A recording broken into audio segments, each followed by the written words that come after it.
Now Napoleon seized power during the War of the Second Coalition, but due to British policy, soon after Napoleon claimed power, Russia and Prussia left the war and formed a League of Neutrality with Denmark. Britain attacked Denmark, forcing it to leave the League and side with France, and the war ended in 1802 with Napoleon bringing Switzerland and Tuscany under his influence. In the Americas though, France had seen less success, with the Haitian Revolution and being forced to sell Louisiana on the cheap to the US. Napoleon in 1804 declared himself Emperor of the French. Not of France, mind you, of the French. Soon after, Sweden broke off ties with France and sided with its enemy, Britain, forming the Third Coalition. Napoleon planned to invade Britain to end their rivalry once and for all, but Britannia rules of the waves and France's navies were crushed by the British. On land though, Napoleon was unstoppable, occupying Vienna and crushing the Austrian and Russian armies, forcing their surrender.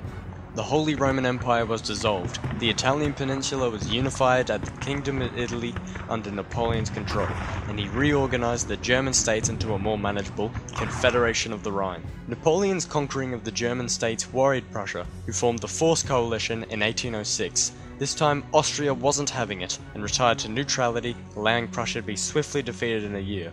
In the peace terms, Napoleon expanded his German holdings and formed the Duchy of Warsaw. Russia switched sides and declared war on the British-friendly Sweden, leaving them out of the Fifth Coalition. Napoleon, ruling or influencing about all of Europe, formed the Continental System, demanding all European countries cease trade with Britain. The British linked up with the Spanish rebels in an attempt to create a holding on the continent. This failed though. Austria attempted to capitalize on this and created the Fifth Coalition. They didn't even hold out a year. Russia was suffering by not being able to trade with Britain and pulled out of the Continental System. Napoleon in response put together an army of 500,000 and marched into Russia. Russia employed a scorched earth policy, burning farms, blocking wells and destroying towns as they retreated to Moscow. Napoleon's forces lived off the land and relied very little on supply lines. This strategy once allowed them to zip across the continent, winning many battles and wars, but now it would backfire.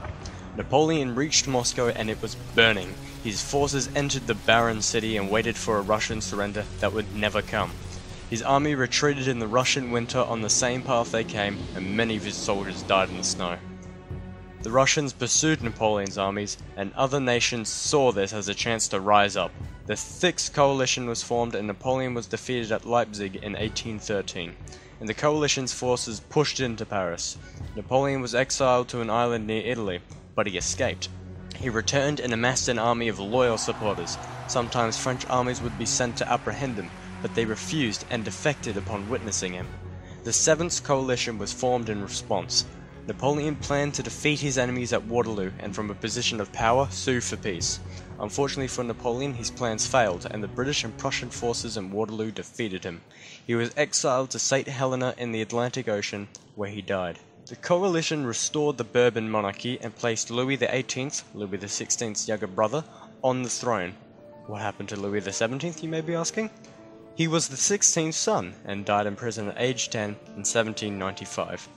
The new monarchy was not the same as the old though. This was a constitutional monarchy, which if you remember was the original idea the National Assembly had in 1789. Louis XVIII died in 1824 childless. Luckily, another younger brother, Charles X, was placed on the throne. In 1830 we had the Second French Revolution, the July Revolution.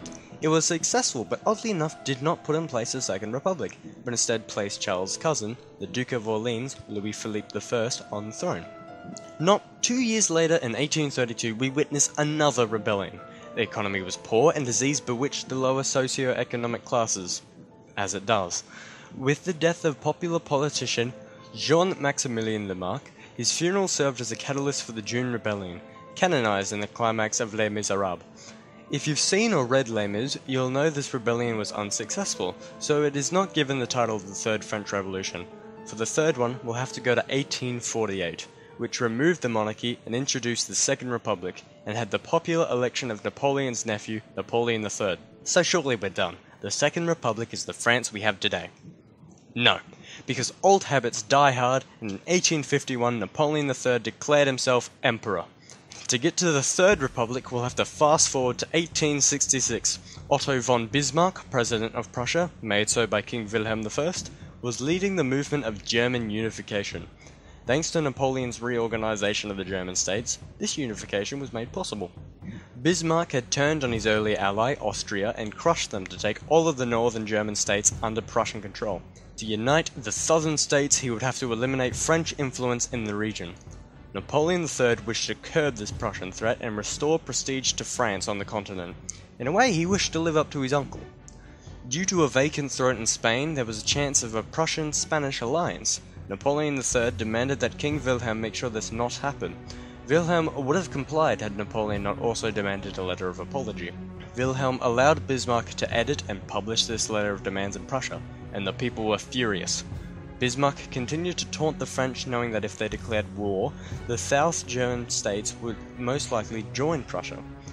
In 1870, at the request of the people, France declared war.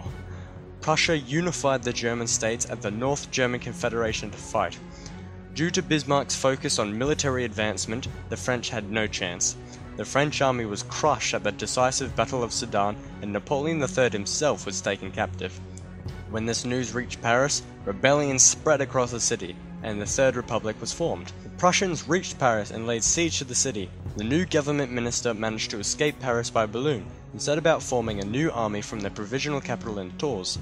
This army, though, was unable to break the siege, and by January 1871 the people in Paris had been reduced to eating cats and dogs. The princes of the German states gathered and declared Wilhelm Kaiser Wilhelm I of Germany, and Bismarck naturally became the Chancellor of Germany.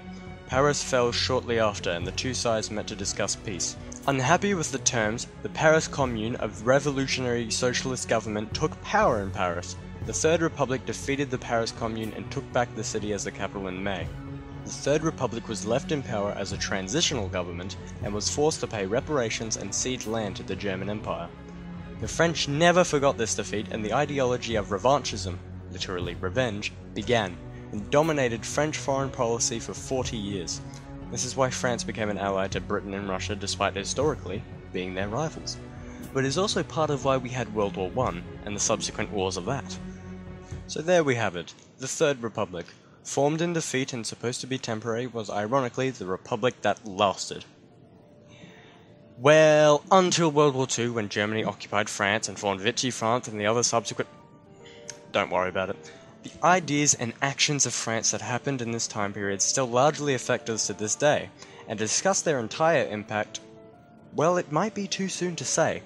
All I can do is offer my perspective as a young history buff, and hopefully inspire you to research this kind of stuff yourself, because I only scratched the surface here.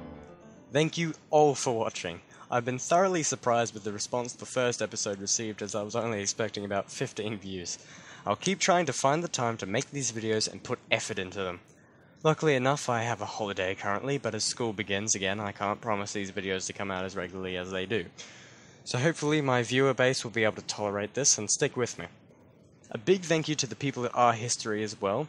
I probably would only have 15 views if it wasn't for the amount of people that came for there.